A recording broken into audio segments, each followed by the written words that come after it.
Yo también quisiera tomarme las cosas con calma. De camino de regreso a Ciudad de México, me desahogué y Diego comentó. Cuando termine la situación con Inglaterra, las cosas se calmarán un poco. Sí, tienes razón. Lo ideal sería que Inglaterra simplemente desistiera.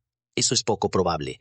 Después de pasar una noche en el Palacio Iturbide y reunirme con los estudiantes del programa especial, me dirigí de inmediato a la estación de Morelia para regresar a la capital. Tenía trabajo pendiente. Cecilia y los niños se quedarían un tiempo más en el palacio y regresarían después. En fin, algún día tendré que retirarme pronto, pensé mientras estaba a punto de subir al tren. Su Majestad, espere, por favor. ¿Qué sucede? Desde que asumí el trono, nadie me había llamado en voz tan alta. Algo desconcertado, miré hacia atrás y reconocí el rostro del funcionario imperial. Era alguien que debía estar acompañando a Cecilia y a los niños. Al ver la expresión en su rostro, un mal presentimiento se apoderó de mí. ¿Qué ocurre? Su Majestad, el emperador padre. Ha fallecido. El médico con el rostro pálido me miró y comunicó la noticia. Sentí un peso indescriptible caer sobre mí. Gracias por todo, respondí, esforzándome por mantener la compostura. El rostro de mi padre, sorprendentemente, parecía en paz y eso me trajo un poco de consuelo. Coloqué un brazo alrededor de los hombros de mi madre, quien estaba sentada junto al lecho. Madre. Últimamente. Su voz temblaba cargada de lágrimas. Decía que ya no tenía nada pendiente, especialmente después de conocer al más joven de sus nietos. Hace poco, el menor de mis hermanos, Cosme Iturbide, se convirtió en padre. Había esperado hasta los 30 años para tener un hijo. Ese era el nieto del que hablaba mi madre. Ya veo, tenía 72 años. Había visto prosperar el imperio que él mismo fundó, sus hijos habían crecido y hasta tenía nietos. Después de retirarse, incluso dejó las actividades que solía disfrutar porque ya no tenía energías. Era lógico que sintiera que había vivido plenamente.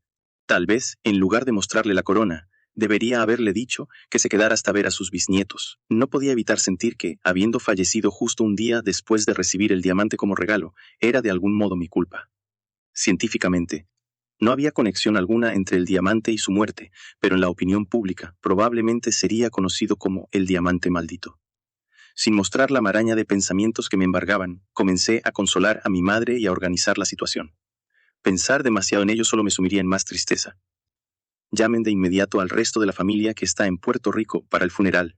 Aunque habían perdido sus bienes y habían sido exiliados por traición, seguían siendo hermanos de mi padre. Debían estar presentes en su funeral. El Palacio Iturbide, una obra que había mandado construir para mi padre, ahora se convertiría en el escenario de su funeral tras menos de un año de habitarlo. Por primera vez en mucho tiempo, sentí ganas de tomar un trago de tequila. Algo ha cambiado. Parece que están listos para pelear. Les advertí que no se abalanzaran imprudentemente sobre las trincheras. La situación en el frente había cambiado drásticamente. El ejército ruso, que anteriormente retrocedía sin cesar, había comenzado a cavar trincheras. Aquello significaba que, por fin, se preparaban para presentar resistencia en un punto fijo. Maldita sea. Justo ahora que termina la Rasputitsa y podemos avanzar a buen ritmo. Gruñó el general Franzlik. Habían recuperado los territorios que Rusia había ocupado y avanzado varios kilómetros en su territorio. Sin embargo, viendo la poca resistencia que ofrecieron al retirarse, el progreso parecía escaso. Seguramente los rusos contaban con la Rasputitsa y planearon la retirada por eso. Ahora que termina, están listos para pelear. Efectivamente, la Rasputitsa había sido un obstáculo. Las caravanas de suministros y los cañones quedaban atrapados en el barro una y otra vez, y moverse en semejante lodazal era casi imposible. No es solo la Rasputitsa, han pasado estos últimos 2 meses preparándose. Su oficial asintió. Sin embargo, el general Franzlik, al mando del ejército austrohúngaro, no consideraba a los rusos una amenaza real. Después de todo, solo son un ejército anticuado que apila soldados sin criterio, pensaba. Las armas del ejército austriaco no eran las más modernas, pero después de las revoluciones liberales de 1848 y la guerra por la independencia italiana, Austria había desarrollado y adoptado su propio armamento, aunque algo anticuado en comparación con las potencias como Inglaterra y Francia. Sin embargo, los rusos seguían usando armas de la época napoleónica, por lo que al menos austriacos sentían que tenían ventaja. No seremos tan estúpidos como para darles tiempo a completar sus trincheras. Que los hombres se preparen para atacar mañana mismo. Señor. Al día siguiente, los exploradores regresaron con información desde el frente. ¿El equipo enemigo es inusual? Han cambiado de fusiles y tienen varias ametralladoras. Malditos mexicanos que habrán vendido esta vez Siberia. Schlick lo dijo con sarcasmo, pero no pensaba detener el avance. Si los rusos se estaban atrincherando, ahora era el momento de atacar. El ejército aliado reforzado con tropas austríacas, se había dividido en dos para evitar la ineficiencia de mover a los 270.000 soldados en un solo frente. El primer ejército, compuesto por 170.000 tropas austríacas, y el segundo ejército, de 100.000 soldados en total, integraba 30.000 hombres de cada uno, Inglaterra, Francia y Austria, además de 10.000 turcos. Dividir el ejército en tres frentes de 90.000 era otra opción, pero con el número de tropas rusas, se temía que pudieran ser derrotados si enfrentaban ataques individuales. Austria había desplegado una fuerza masiva de 200.000 hombres y Schlick no permitiría que Inglaterra y Francia se llevaran el crédito de la victoria. Vamos a atacar ahora, no les den tiempo. Aunque uno de los oficiales sugirió una ruta alternativa, Schlick ya había tomado su decisión. No había lugar para cuestionar la orden. No necesitamos mantener una línea de avance. Usen cualquier cobertura posible, zanjas, árboles, rocas. Que los hombres se protejan mientras avanzan. Señor, Antes de dividir las fuerzas, los oficiales ingleses y franceses habían advertido a Schlick sobre los peligros de avanzar en formación cerrada frente a trincheras. Después de escuchar las explicaciones, el viejo general, de 65 años, aceptó modificar su estrategia. Sin embargo, enfrentar trincheras seguía siendo una tarea ardua.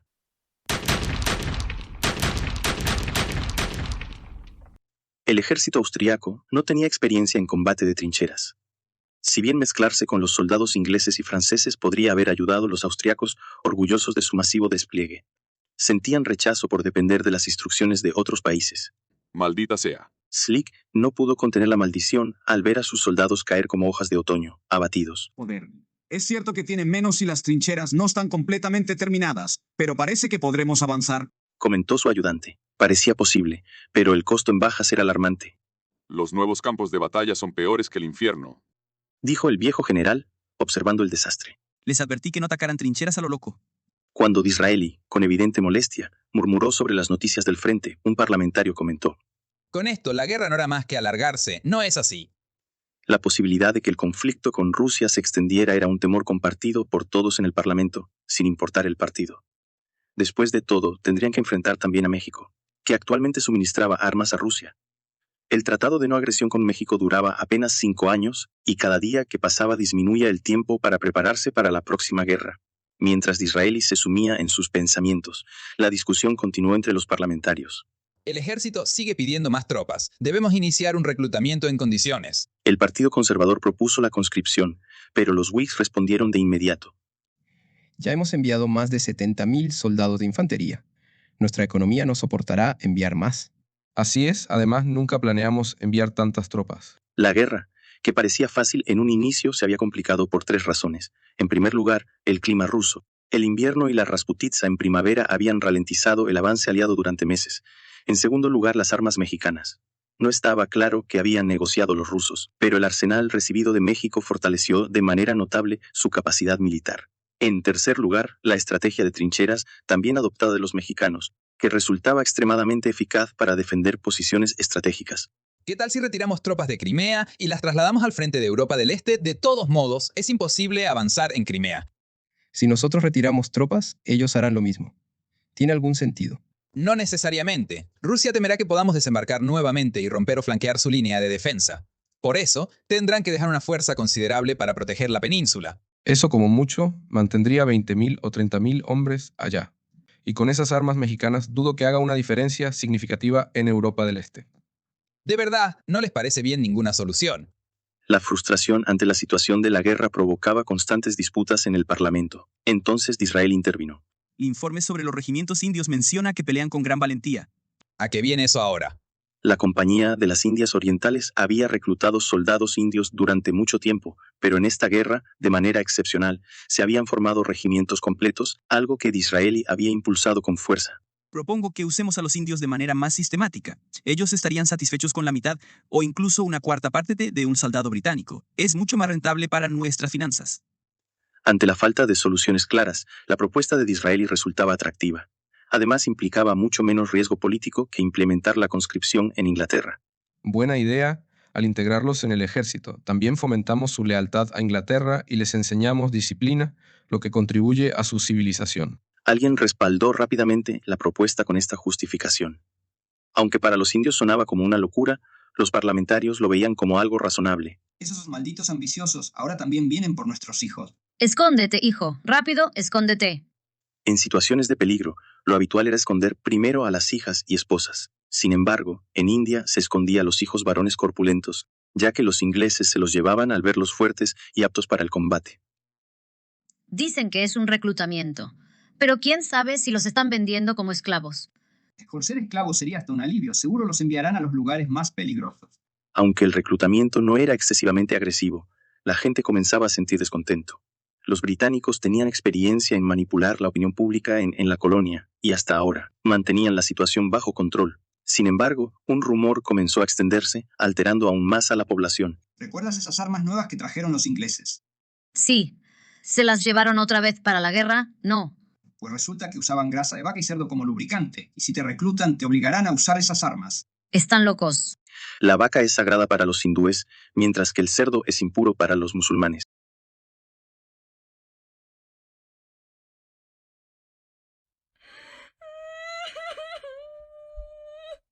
La muerte del gran líder que liberó al país del yugo de España y fundó el Imperio Mexicano sumió a toda la nación en un profundo luto.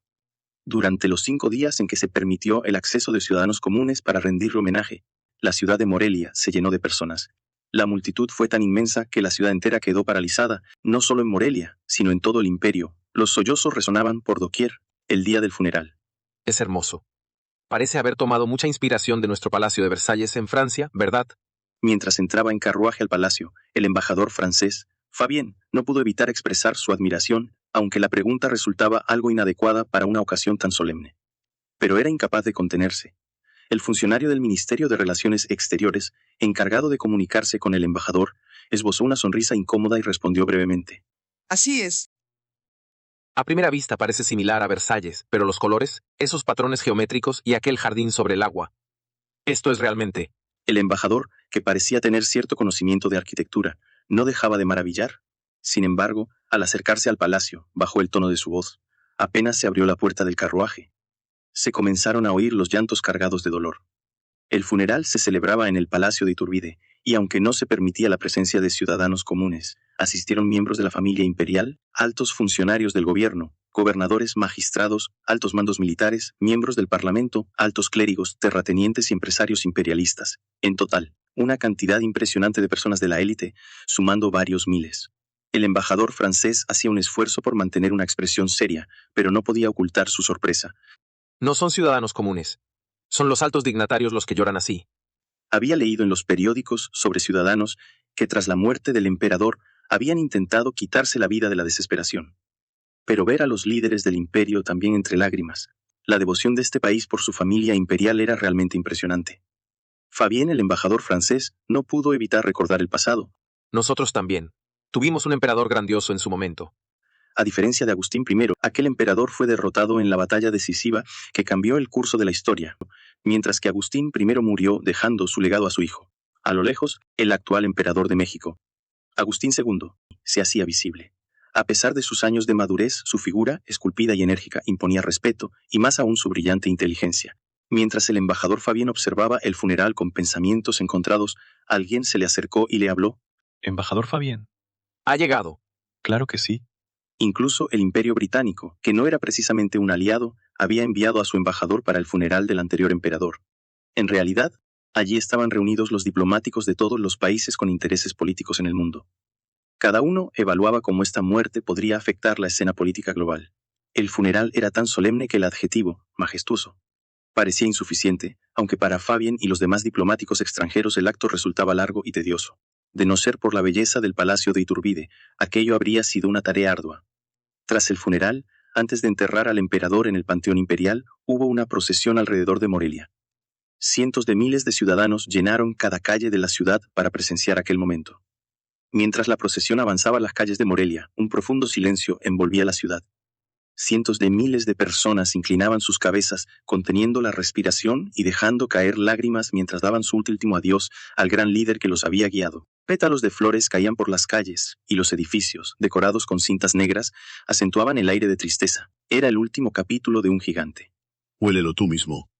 Cuando la situación se volvió insostenible, el Reino Unido, en su desesperación por demostrar que era un malentendido, incluso ofreció sus propias armas para que se confirmara su inocencia.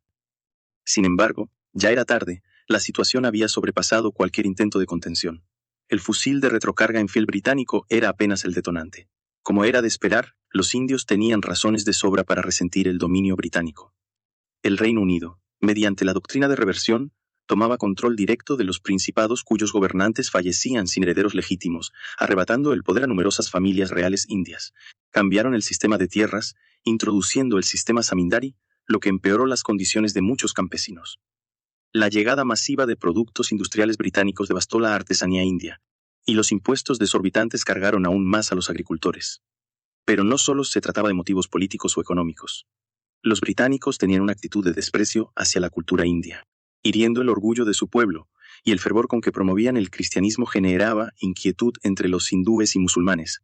Pero esto amerita tal escalada. ¿No habrá alguien detrás?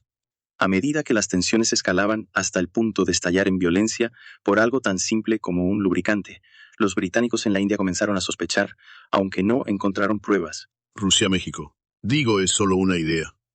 Por más que buscaran alguna pista de la intervención de Rusia o México, lo único que encontraban eran británicos y solo británicos. Mientras las autoridades coloniales británicas permanecían en la ignorancia, el ejército independentista indio, bien preparado, dio inicio a una auténtica insurrección. 24 de junio de 1855, 5 de la madrugada.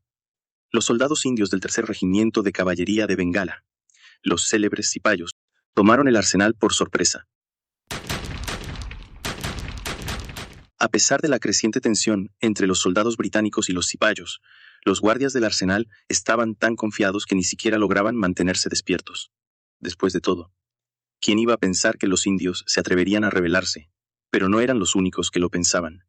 Ningún miembro del alto mando se había tomado en serio la posibilidad de una revuelta masiva de soldados indios, así que no había ningún tipo de preparación. Asegúrense de llevarse todo. Ashok Varma, el sargento a cargo de la operación, dio la orden en voz baja. Señor.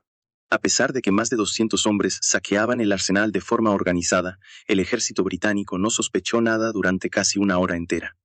Recién a las 6 de la mañana, 2 oficiales británicos, extrañados, decidieron inspeccionar el arsenal. Rebelión. Los indios están saqueando el arsenal.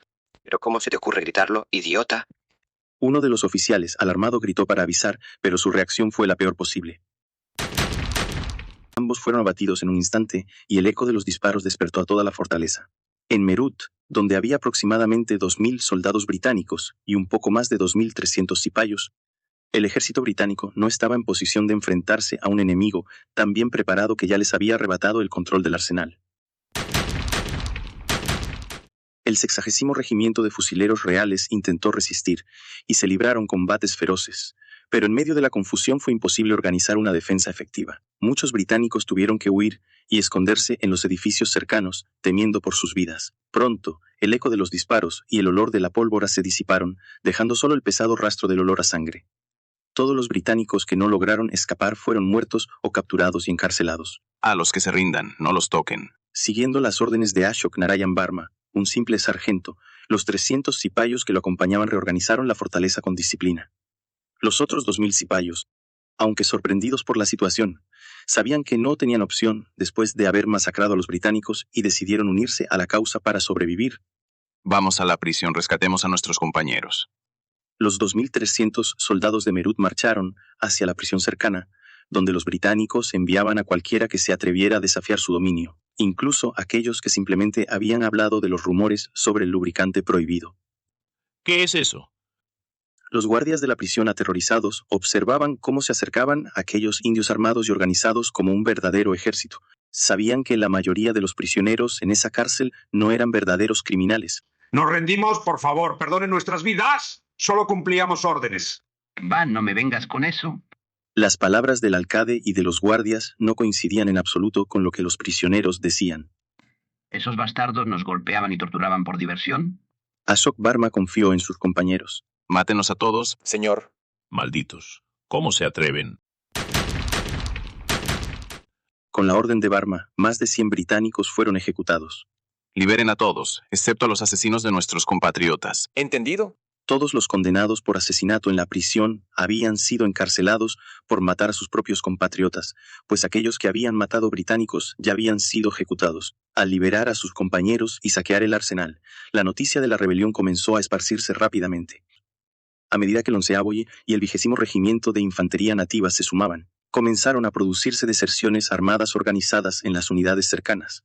Algunos apenas entendían lo que ocurría, pues la insurrección había crecido a una velocidad vertiginosa, pero el objetivo del liderazgo era claro. Avancemos directo a la capital, a Delhi. Aunque Calcuta era la capital administrativa de la India británica, en el corazón de los indios, la verdadera capital siendo Delhi, sede histórica del Imperio Mogol.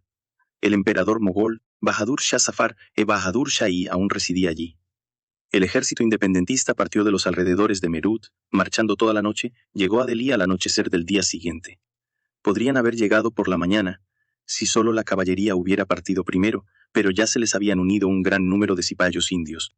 Aunque en la ciudad había tropas británicas, el número de soldados era escaso y su fuerza militar estaba suplementada principalmente con cipayos indios. Cipayos, únete a nosotros. Únete a la independencia de la India. El ejército rebelde rápidamente dominó a los pocos soldados británicos que defendían la ciudad y se dirigió sin demora hacia el Fuerte Rojo. Majestad, hemos venido a liberarlo.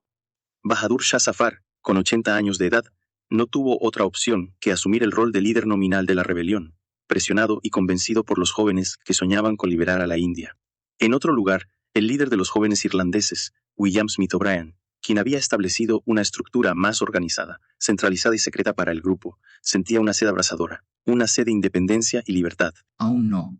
Solo un poco más de espera. Sus compañeros también ardían de impaciencia. Hacía ya 8 años que un agente del Servicio de Inteligencia mexicano le había apuntado a la cabeza. Desde entonces, con apoyo y entrenamiento mexicanos, O'Brien había eliminado a los traidores de los jóvenes irlandeses y renovado su organización, especialmente en los últimos 5 años. Los nuevos miembros que completaban el programa de líderes independentistas demostraron ser extremadamente capaces, ayudando a expandir la organización en secreto y a planear y preparar la independencia de forma sistemática. Con el tiempo, la confianza en el grupo crecía, poniendo a prueba la paciencia de estos jóvenes revolucionarios. Recuerden que la paciencia es el elemento clave de cualquier plan. Líder, en este mismo momento debe estar ocurriendo algo en India. La idea siempre fue coordinar levantamientos simultáneos para confundir a los británicos y dispersar sus fuerzas. No es así. James Stephens, el primero de su generación en estudiar en México, asintió. Con una postura radical y gran habilidad, Stephens, 21 años más joven que O'Brien, había logrado convertirse en su segundo al mando gracias a su impresionante historial. Simultáneo, sí. La India está a 8.700 millas de Londres, o 14.000 kilómetros según los mexicanos. Pero Irlanda está a menos de 200. Los británicos preferirán abandonar la guerra con Rusia antes que soltar a la India. Así que lo más probable es que envíen refuerzos desde su propio territorio o retiren tropas de otros conflictos para formar un ejército de represión en India. Y ese será nuestro momento. Tendrían que esperar hasta que los refuerzos se dirigieran a India y estuvieran lo suficientemente lejos para que regresar fuera imposible. De lo contrario, serían aplastados uno por uno. No importaba cuánto se hubieran preparado, enfrentarse al ejército británico en una lucha de fuerza bruta era una batalla perdida antemano. Necesitaban ganar tiempo hasta que el pueblo irlandés se uniera masivamente. Ante la explicación de O'Brien, sus camaradas de los jóvenes irlandeses decidieron soportar esta última prueba de paciencia.